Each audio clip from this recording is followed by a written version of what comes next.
deixou o povo ir, Deus não os levou pelo caminho da terra dos filisteus, embora fosse mais perto, pois disse, para não acontecer que, vendo a guerra, o povo se arrependa e queira voltar para o Egito. Porém Deus fez o povo rodear pelo caminho do deserto, perto do mar vermelho. Os filhos de Israel saíram do Egito organizados como um exército. Moisés levou consigo também os ossos de José, pois este havia feito com que os filhos de Israel jurassem solenemente, dizendo: Deus certamente visitará vocês. Quando isso acontecer, leve os meus ossos daqui. Os israelitas partiram de Sucote e acamparam em Etã, à entrada do deserto. O Senhor ia diante deles durante o dia, numa coluna de nuvem, para os guiar pelo caminho. Durante a noite, numa coluna de fogo, para os iluminar, a fim de que eles caminhassem de dia e de noite. A coluna de nuvem nunca se afastou do povo durante o dia, nem a coluna de fogo durante a noite. Que Deus abençoe a leitura da sua palavra. Irmãos, para em guiso de introdução, eu quero nessa noite falar com vocês sobre isso em que eu acabei de dizer, que é vivendo na direção de Deus. Aqui, o fato aqui, ocorre algo profundo. O povo de Israel, após a morte de José, as 12 tribos já vivendo no Egito, após a morte de José, o que acontece? Os filhos de Israel, eles começaram a se multiplicar, foram fecundos, eles obedeceram literalmente a voz de Deus, e começaram a casar-se e a se multiplicar de forma absurda no Egito. Eles cresceram tanto no Egito, que isso criou um impasse no meio dos egípcios. Eles viram a quantidade de judeus que estavam tomando conta das terras dos egípcios, e eles se assustaram. E ao passar dos anos, com a morte de José, o que acontece? Surge um novo rei no Egito, e esse novo rei não conhecia José, e José era um governador, um homem muito sábio, ao qual juntou todo tipo de alimento, para que o Egito não passasse fome no período dos 7 anos de fome, em que o Egito passava por grande depressão. Depressão essa que levou com que Faraó levantasse um judeu, para que esse judeu fosse o governador e pudesse assim trazer os mantimentos para aquele povo.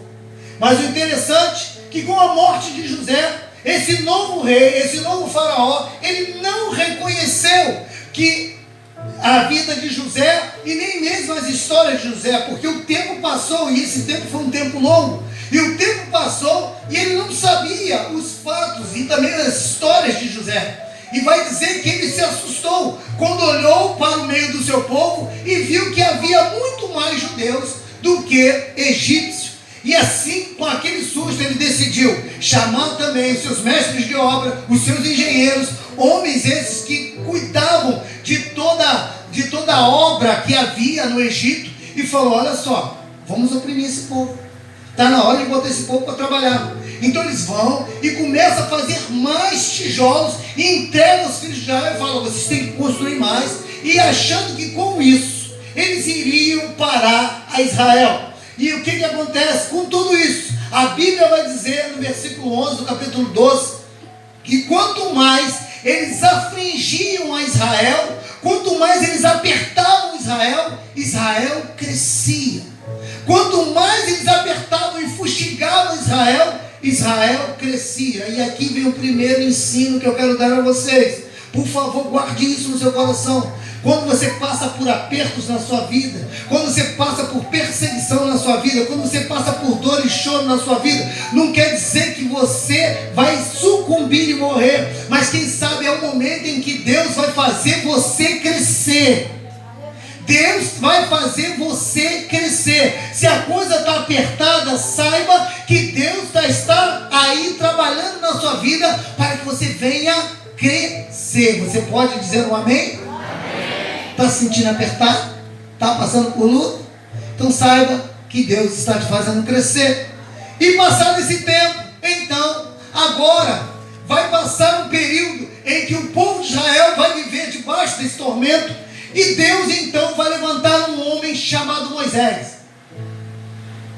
Esse líder chamado por Deus vai adiante de Faraó, e quando ele chega diante de Faraó, ele vai dizer: olha, Deus está mandando, e eu aqui estou pulando, é claro, a etapa de que Moisés morou no Egito. Moisés foi filho da filha de Faraó, e um período que ele passou lá, depois dele ter matado um egípcio e ser acusado pelos hebreus, não pelos egípcios, ele foge para o deserto, vive no deserto durante um período, e ele vai ao monte, chega no monte. Eu queria pular essa parte, mas já que eu estou falando, então deixa para que você entenda. Quando ele chega no monte, Deus fala com ele que quer libertar o seu povo. Então Moisés desce o monte, vai de encontro a Faraó e fala para Faraó: Faraó, libere o povo, porque Deus quer que o seu povo o adore em terra da qual Deus já deu para este povo. E vai dizer que o coração de Faraó estava endurecido, ao ponto de Faraó ficar tão endurecido de não permitir o povo ir. E com isso Deus foi mandando as pragas. E a primeira praga que Deus mandou foi converter as águas do Nilo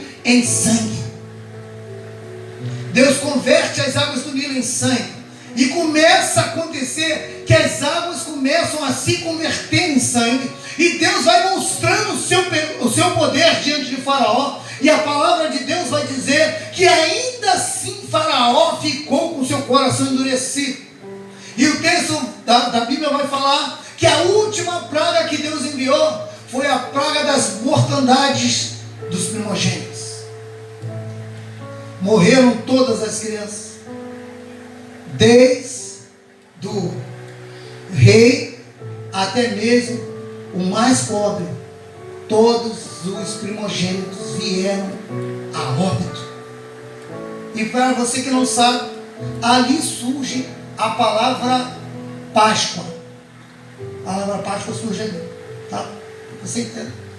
Que a Bíblia vai dizer que Páscoa nada mais é do que passagem. A Bíblia vai dizer que no hebraico a palavra Páscoa quer dizer passagem.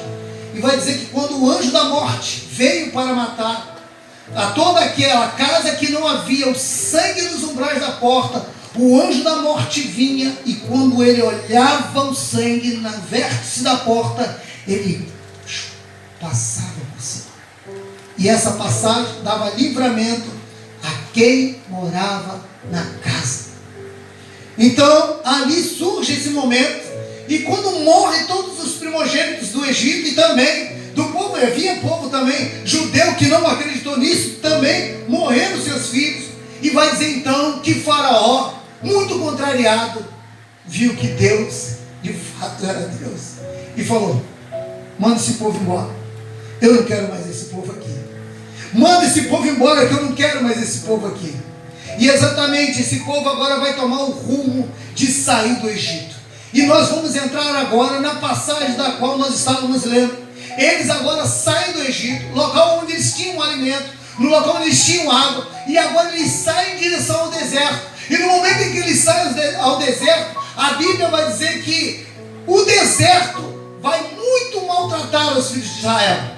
Vai haver em uma direção, a direção mais curta, a terra prometida. Vai dizer que nessa direção, que era a direção mais curta, também ali Deus não permitiu que o povo fosse por essa direção. Por quê? Certamente eles viriam à guerra e queria reclamar, iria voltar. E eu vou te falar, olha, povo difícil era o povo de Israel. Era um povo murmurador, querido. E eu quero dizer isso para você: quem murmura fica morto no deserto, irmão.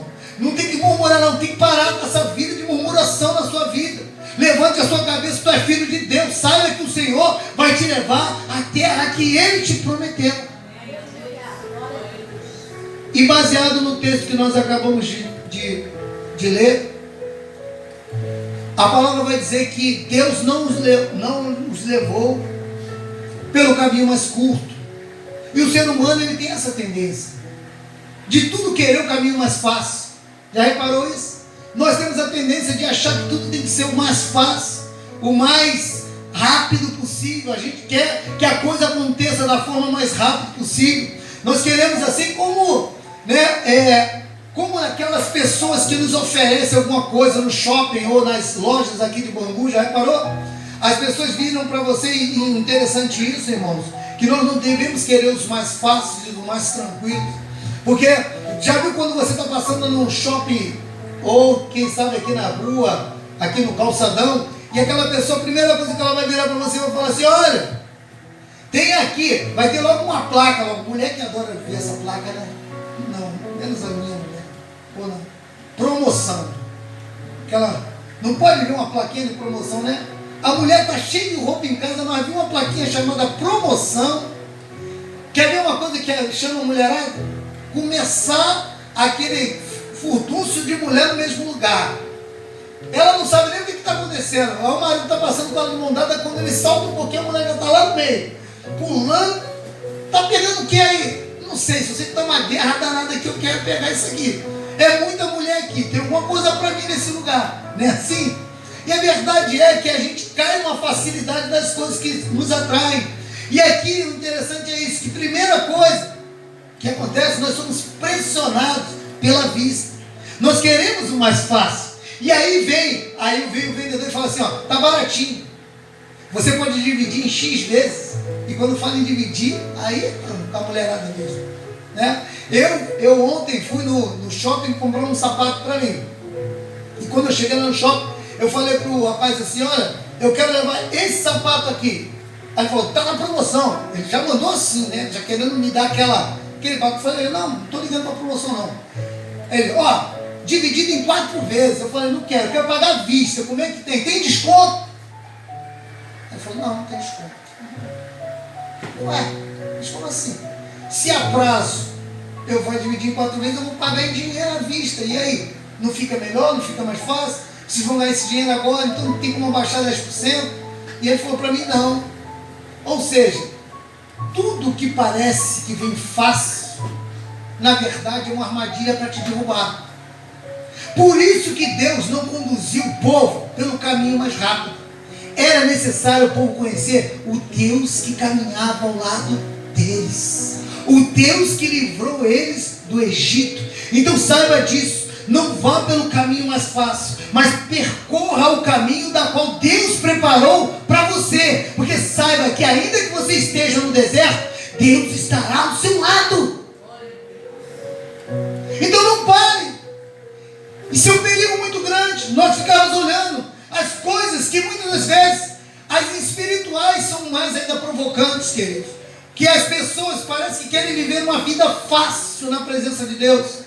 E a vida fácil, querido, a vida do cristão é uma vida de perseguição, é uma vida de deserto. Ah, pastor, não me fala isso. Ah, não me diz essas coisas. Eu não quero viver uma vida tranquila, uma vida de paz. Mas eu quero dizer para você, meu irmão, minha irmã, meu querido, minha querida, que você que veio aqui hoje, saiba disso. A vida do cristão, ainda que com perseguição, Ana Lu, Deus está com ele. E isso basta. Isso basta. Não me importa quem me persegue, não importa as lutas que eu vivo. O que importa é que Deus, Ele está caminhando comigo no meio do deserto. Aleluia! E eu glorifico a Deus por isso.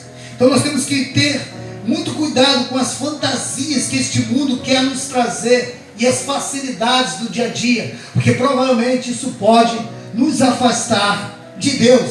Entendeu? Então o que acontece, querido? Acaba dando uma falsa esperança. Desculpa. Que as coisas podem acontecer de maneira que queremos ou pensamos, ou como deveriam ser. Por isso a frustração, a ansiedade tem tomado a vida de muito crente. E o que mais me entristece hoje é que as pessoas cristãs, como eu ouvi um amigo meu, homem de Deus, mas infelizmente virou para mim e disse: cara, eu tomo todo dia um calmante para sair do trabalho, porque o meu trabalho é muito estressante. Eu falei: meu irmão, faz isso.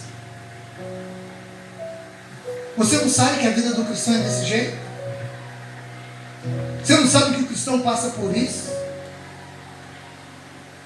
Aí você vai me dizer: é muito fácil dizer quem não sofre de algum tipo de ansiedade e depressão. É muito fácil falar para quem não sofre disso, mas para quem sofre disso, isso é um tormento. Isso é um tormento. Ninguém gosta de passar por isso. Mas eu quero dizer uma coisa, eu falei para ele: meu irmão, tenta sair sem remédio. Tenta dormir sem esse remédio. E calma o teu espírito e a tua vida em Deus. Coloca a sua vida em Deus. E eu conheço ele de anos. E ele está na igreja pelo menos já tem mais de quase 20 anos.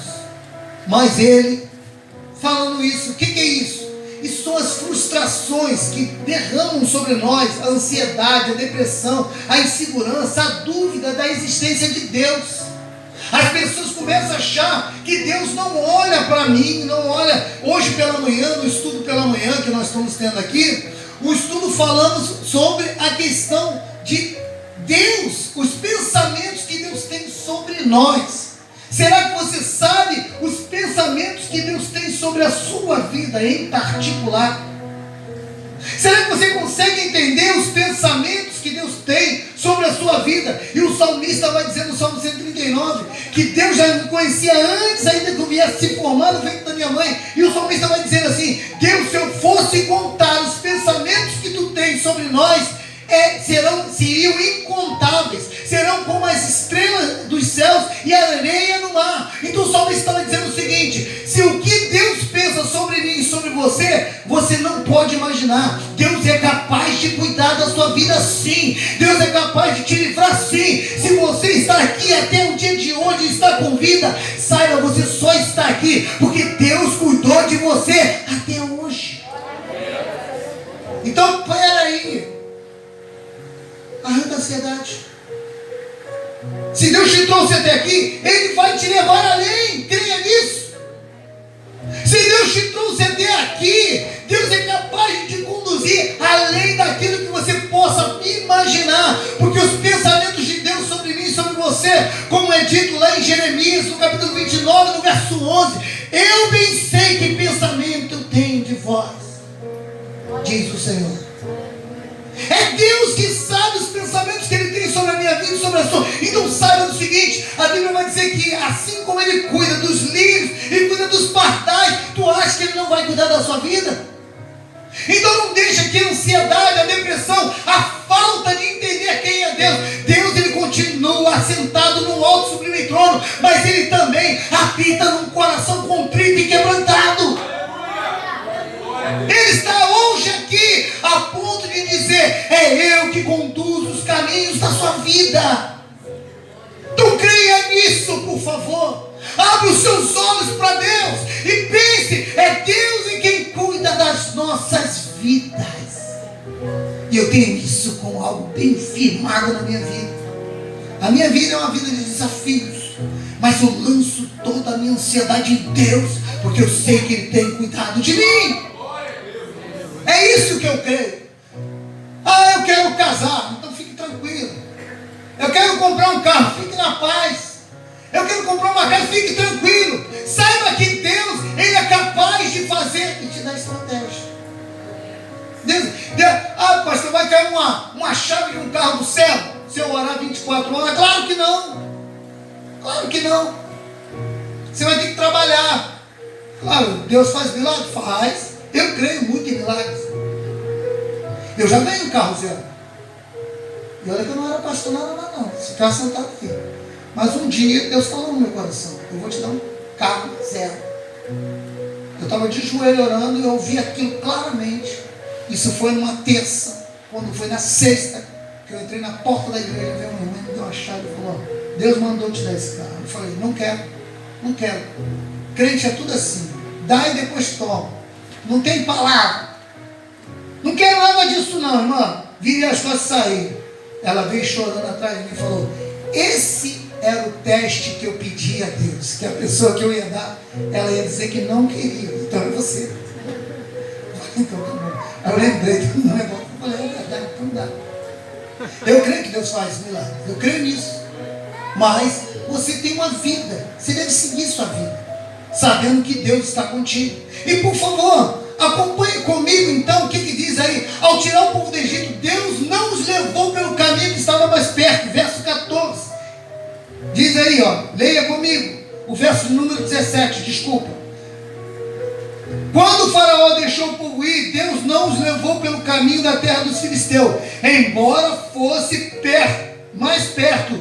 Pois disse: para não acontecer que, vendo a guerra, o povo se arrependa e queira voltar ao Egito. E aqui eu quero dizer isso para você: a dificuldade seria maior. Tinha filisteu. Então, quando o caminho é perto, quando você acha que a coisa tem que ser rápida, Deus, Ele quer te levar para um caminho distante, mas você saiba disso, que quando o caminho está muito próximo, você pode encontrar com a guerra. E você pode desistir no meio do caminho. De repente, as coisas ainda não aconteceram na sua vida, o caminho parece estar longo. É porque Deus, Ele quer continuar caminhando do seu lado. E se você for reto, tu vai encontrar guerra. E se tu encontrar guerra, de repente tu desiste e quer voltar para o Egito. O Egito aqui é a representação do mundo. O Egito é a representação do mundo. Então, de repente, você vai viver no meio da guerra e vai dizer assim: eu vou voltar. Ah, era melhor quando eu estava lá no mundo. Lá no mundo eu resolvi meus problemas rapidinho. Lá no mundo eu dava o meu jeito. Eu dava a noite, pico dieta com luva de boxe. E conseguia resolver o meu problema. Mas aqui na igreja não, o caminho é difícil, eu tenho que orar, eu tenho que buscar a Deus, eu tenho que estar em comunhão com os irmãos, eu tenho que ir na igreja, eu tenho que evangelizar, eu tenho que pregar a palavra de Deus. Mas saiba que esse é o caminho seguro, e esse caminho vai te dar uma vitória perpétua em Deus. Creia nisso. Creia nisso. Então não vai pelo caminho mais fácil, porque a dificuldade seria sempre maior. Tinha filisteu e haveria necessidade de guerra. E andar mais era a solução de Deus. Muitas das vezes, irmãos, andar mais é uma solução que Deus dá para mim e para você. Então devemos continuar caminhando. Continue caminhando, crente. Não pare de caminhar não. Está querendo desistir? Não pare de não. Não desista. Saiba que Deus está caminhando contigo no meio desse seu deserto. Glória a Deus. Aleluia. Deus fez o povo rodear pelo caminho do deserto do Mar Vermelho. Versículo 18, por favor, acompanhe comigo. Porém, Deus fez o povo rodear pelo caminho do deserto, perto do Mar Vermelho. Os filhos de Israel saíram do Egito organizados como um exército. E a Bíblia vai dizer que agora eles não saíram de qualquer maneira. O caminho é distante, mas quando o caminho está distante, preste atenção nisso. Deus, Ele te equipa. Quando o caminho é mais distante, Deus te forja. Quando o caminho é mais distante, você recebe armas para lutar no meio da caminhada. Saiba que a terra já é prometida, mas para nós entrarmos nelas, nós devemos lutar. Para nós entrarmos nela, Deus vai nos preparar, vai nos arregimentar, vai nos dar armas espirituais, da qual eu e você, no meio da caminhada, nós vamos vencer essa guerra. Glória a Deus, aleluia. Desista não, irmão. Diga aí. Dá uma olhadinha pro teu irmão do lado aí. E aí? Está na palavra ainda? Pergunta ele. Está na palavra ainda? Então fala para ele assim, ó, desista não. Desista não. Continua na caminhada. Olha o que vai dizer o versículo de número 21. Versículo de número 21. E eu estou já pulando aqui para a gente entrar na ceia para não demorar. O Senhor ia adiante deles durante o dia, numa coluna de nuvem, para os guiar pelo caminho, durante a noite, numa coluna de fogo para os iluminar, a fim de que caminhasse de dia e de noite. Deixa eu falar uma coisa para vocês aqui. A Bíblia vai falar que eles estavam no caminho. E a palavra vai dizer que Cristo diz, João, ele vai falar, eu sou o caminho, a verdade e a vida. Tem pessoas que estão caminhando no caminho, mas estão morrendo pelo caminho. E a Bíblia vai dizer aqui que ele permitiu que a nuvem caminhasse com eles no caminho. Você que está no caminho, provavelmente, se você está se sentindo fraco, saiba disso. Deus, a Bíblia vai dizer que Deus botou a nuvem todos os dias, ou seja, Deus não protegeu um dia sim, o outro não. Ah não, William, não, hoje eu vou te proteger, amanhã eu não vou te proteger, hoje eu vou estar contigo, amanhã eu não vou estar, hoje você veio à igreja, amanhã eu vou estar contigo, diz o Senhor. Não é isso. A Bíblia vai dizer que não há sombra de variação em Deus. Deus é imutável, Deus não muda, Deus continua sendo o mesmo. Ele é o Deus de Abraão, de Isaac, de Jacó, meu e seu também. Então saiba disso, que Deus, ele continua ainda protegendo os seus filhos, ele ainda continua guardando os seus filhos. diante da caminhada, nesse caminho em que eu e você estamos, continuemos a espalhar o amor, continuemos a pregar o Evangelho, porque o Senhor, Ele não saiu de sobre a minha vida, Ele não me deixou só, e Ele também não vai te deixar. Não vai te deixar. Creia nisso. Como que você caminha com Deus se você não crê nisso? Como que você anda diante da presença de Deus? Deus, Ele permitiu que a coluna de fogo viesse estar com eles. Deus não faz passar facilmente onde os outros passariam, sabia? Deus, Ele é um Deus tão maravilhoso que Ele nos faz passar facilmente onde outros teriam dificuldades. Deus faz isso. O deserto era quente e seco, então Deus fez com que o povo passasse naquele lugar. Deus nos faz passar facilmente por lugares onde outros jamais passariam. Tem coisas que acontecem na nossa vida que a gente não entende, que a gente fica perguntando: por que aconteceu isso, Deus? É a perda de um ente querido? É a perda de um familiar? É a perda de alguém de repente burlar a sua vida, fazer algo contigo? É uma ação que você provocou por situações da sua vida, e você, quando vê aquela perda, você se pergunta: por que Deus permitiu passar por isso? Deus permite porque Ele sabe que você teria força para passar por essas coisas. Só eu e você vamos passar por lugares onde outras pessoas jamais passaram. Nós vamos atingir lugares onde outros jamais atingiriam, porque nós caminhamos ao lado de Deus, e Deus, Ele diz que todos os dias na caminhada essa coluna de nuvem estaria protegendo. Olha, o deserto à noite é frio, podendo chegar a 50 graus negativos. Vai dizer que ali tinha uma coluna de fogo para aquecer o povo e para iluminar. Pense você, será que você conseguiria andar no deserto, local escuro, onde não se vê um palmo à frente da sua vida? Assim é a vida de fé. A vida de fé, ela nos provoca a andar a um palmo daquilo que eu e você não podemos enxergar, mas somente aqueles que creem poderão ver o grande livramento que Deus pode dar. Somente quem crê.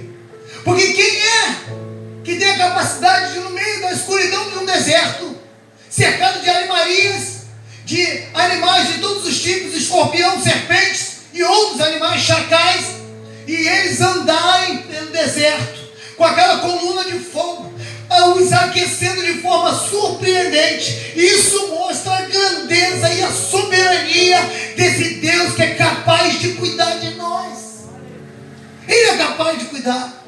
Ele é capaz de cuidar das nossas vidas. Assim Ele faz contigo também. Ele cuida da sua vida. Ele te conduz. Assim é Deus.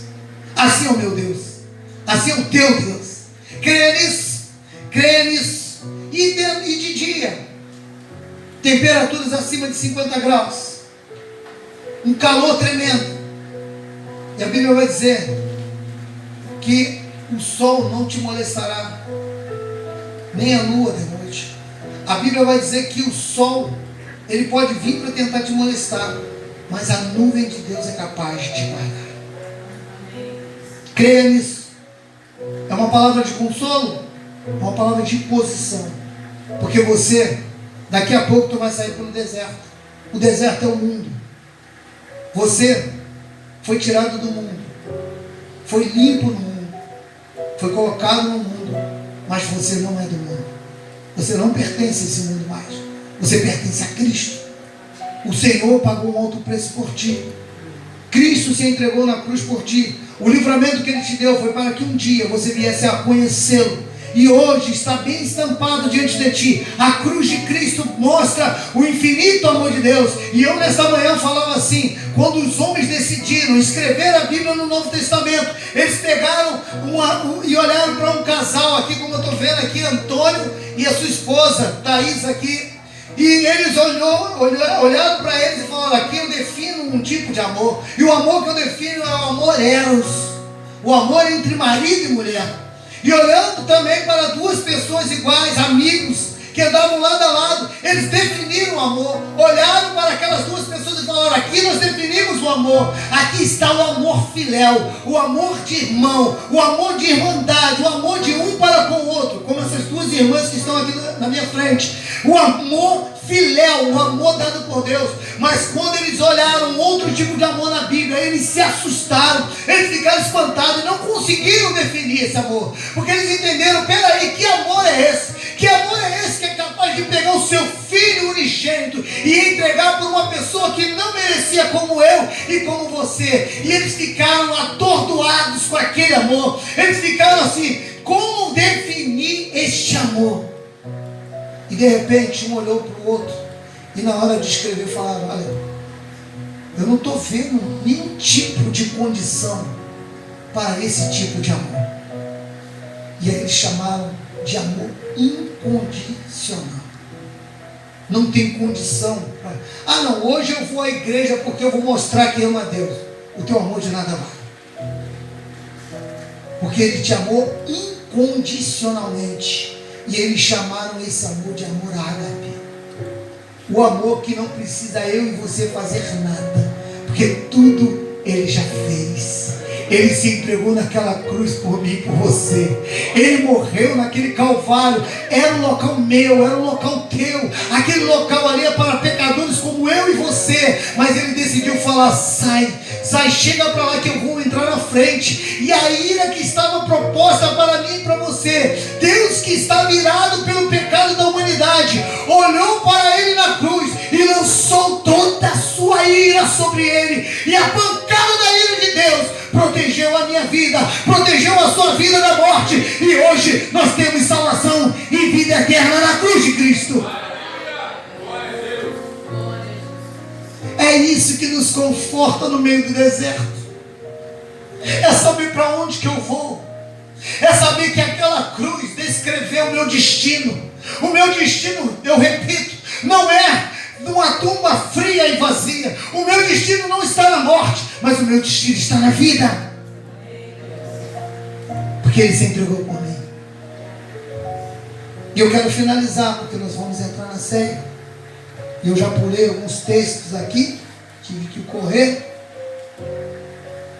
Ele vê o que não vemos e conhece nossas limitações, e o seu objetivo é sempre nos levantar. Você sabe o que tem no deserto? Tu sabe o que te aguarda quando tu sair por essas portas? Você sabe o que te aguarda? Eu não sei, você não sabe, mas Ele sabe.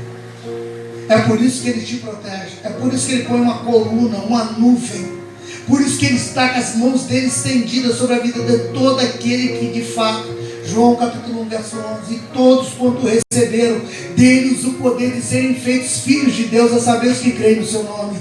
Hoje Deus está dizendo para mim e para você, que hoje Ele quer te fazer filho, e o filho é protegido no meio do deserto. Se você se sente distante de Deus, saiba que Deus está disposto a te proteger no meio do seu deserto.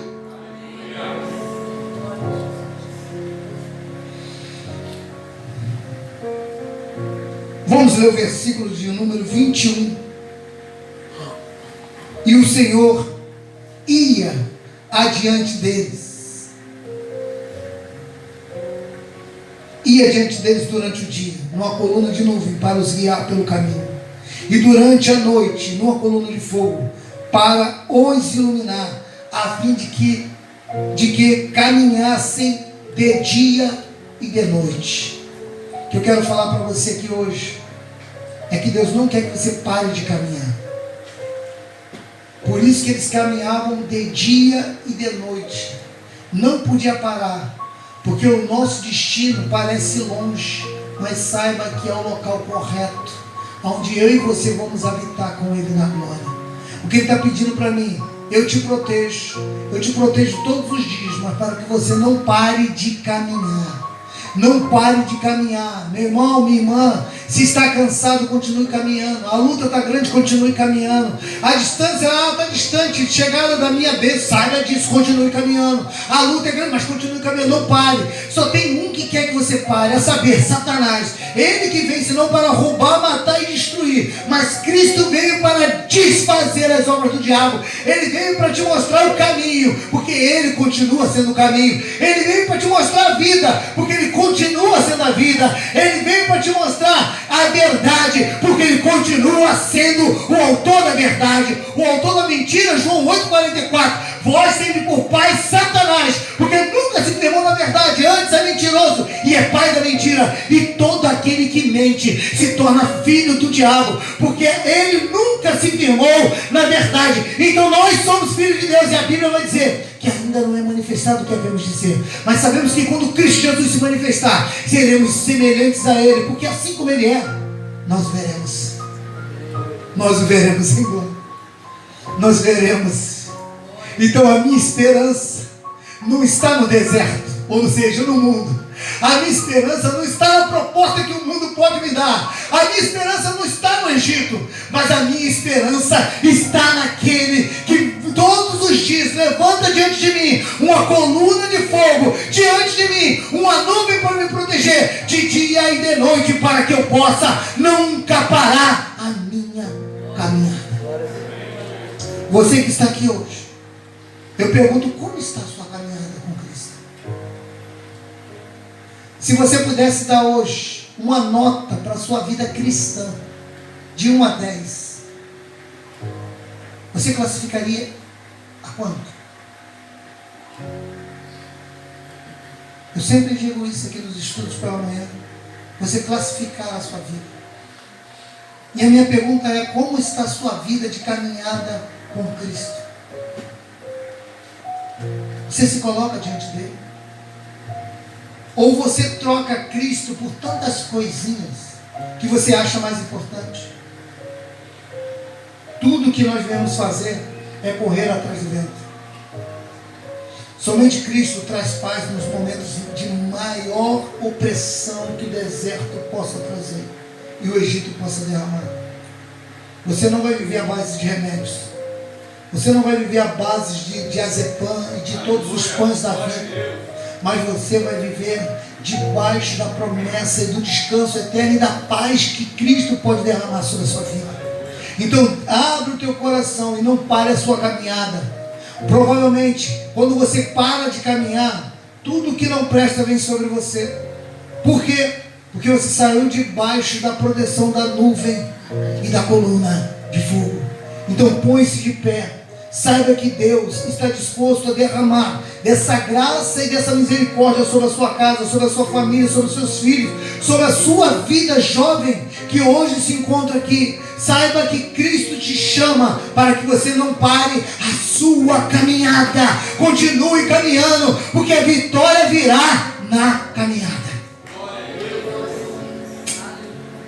Curva sua cabeça.